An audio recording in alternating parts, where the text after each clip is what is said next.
Very good morning, dear students. Welcome to online classes of An Academy.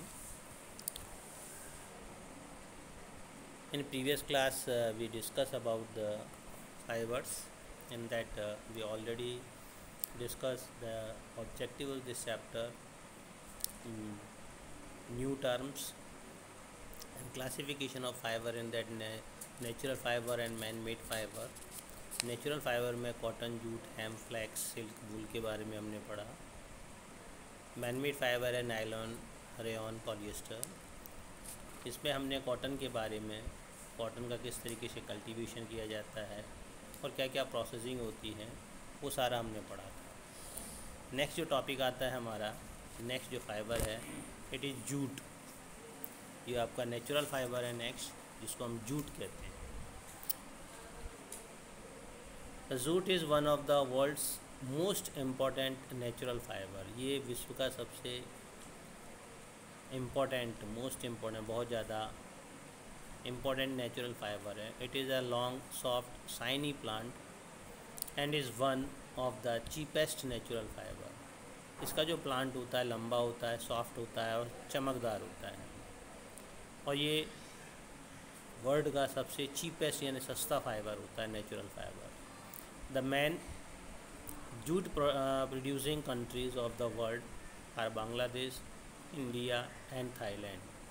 Jute की जो main countries है जहाँ पर वर्ल्ड में सबसे ज़्यादा जूट का कल्टीवेशन या प्रोडक्शन होता है वो है बांग्लादेश, इंडिया और Thailand.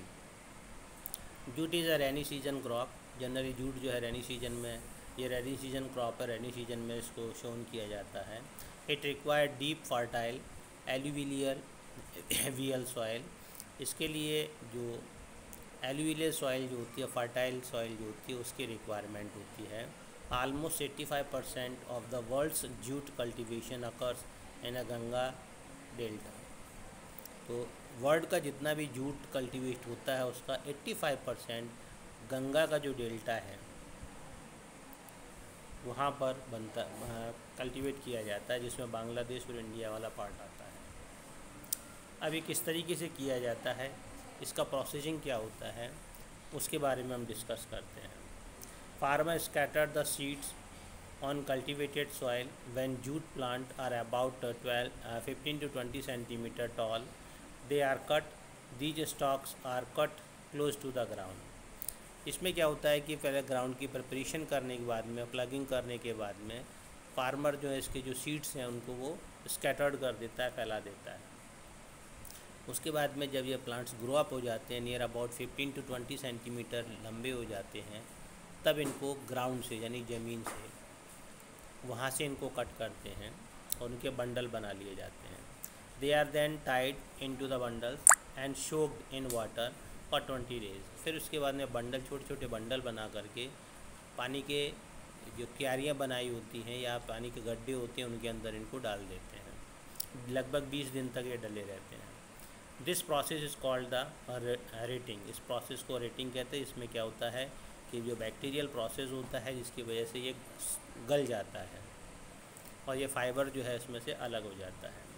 Fibres are separated from the stalk in long strands and walls. फिर इसमें से जो फाइबर निकलता है, उससे जो बंडल बनाए हुए थे वो लंबा, काफ़ी लंबा होता है और उसको धो करके साफ़ कर लिया जाता है।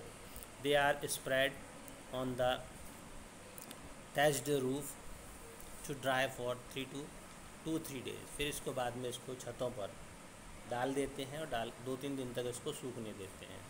The fibre are then tied into bundles and spun into fabric. फिर फाइबर को बंडल्स में बांध करके फिर इनको स्पिन करके इसके फैब्रिक्स बनाए जाते हैं। आप देख सकते हैं अलॉन्ग साइड में आपको पिक्चर दिया है।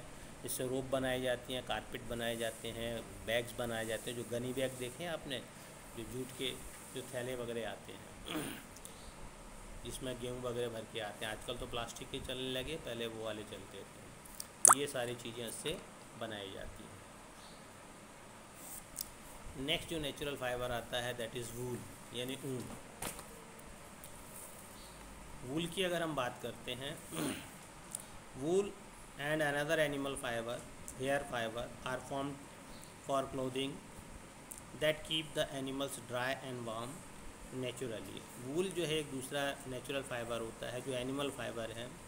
इससे जो कपड़े बनाए जाते हैं वो जानवर के शरीर को ड्राई रखते हैं और गर्म रखते हैं। Wool is mainly obtain from sheep. मुख्य रूप से जो वूल है वो शीप यानी भेड़ जिसे कहते हैं उनसे प्राप्त की जाती है। It resist creasing and crushing. Its fibre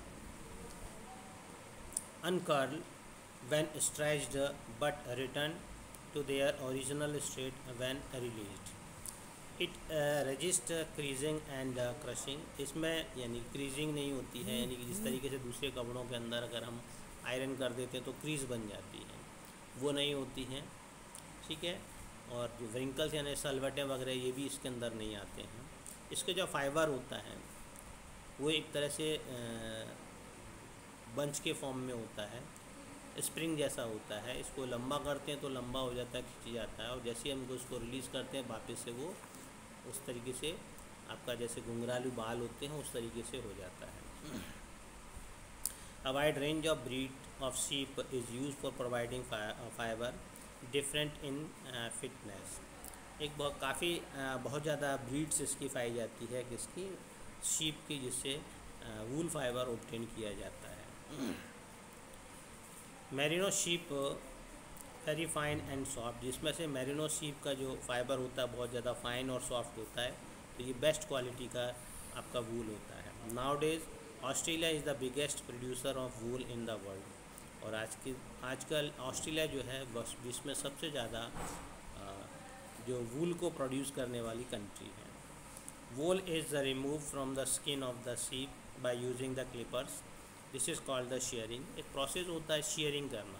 जैसे आपने देखा होगा मेंस वगैरह जो आपके फादर जो हैं वो शॉप पे जाते हैं, बार बार शॉप पे शेविंग कराने, बहुत से घर पे भी करते हैं, तो जिसके लिए एक रेज़र का वो यूज़ करते हैं, ठीक है। उसी तरीके से इनके बॉडी पे से जो फ्लेश होता है, कोट जो होता है, फ्लैश का जो कोट होता है, यानी कि जो ऊन का जो लेयर होती है उसको हटाने के लिए स्पेशल मशीन का यूज़ किया जाता है, उसको क्लिपर कहा जाता है, और इस प्रोसेस को शेयरिंग कहा जाता है।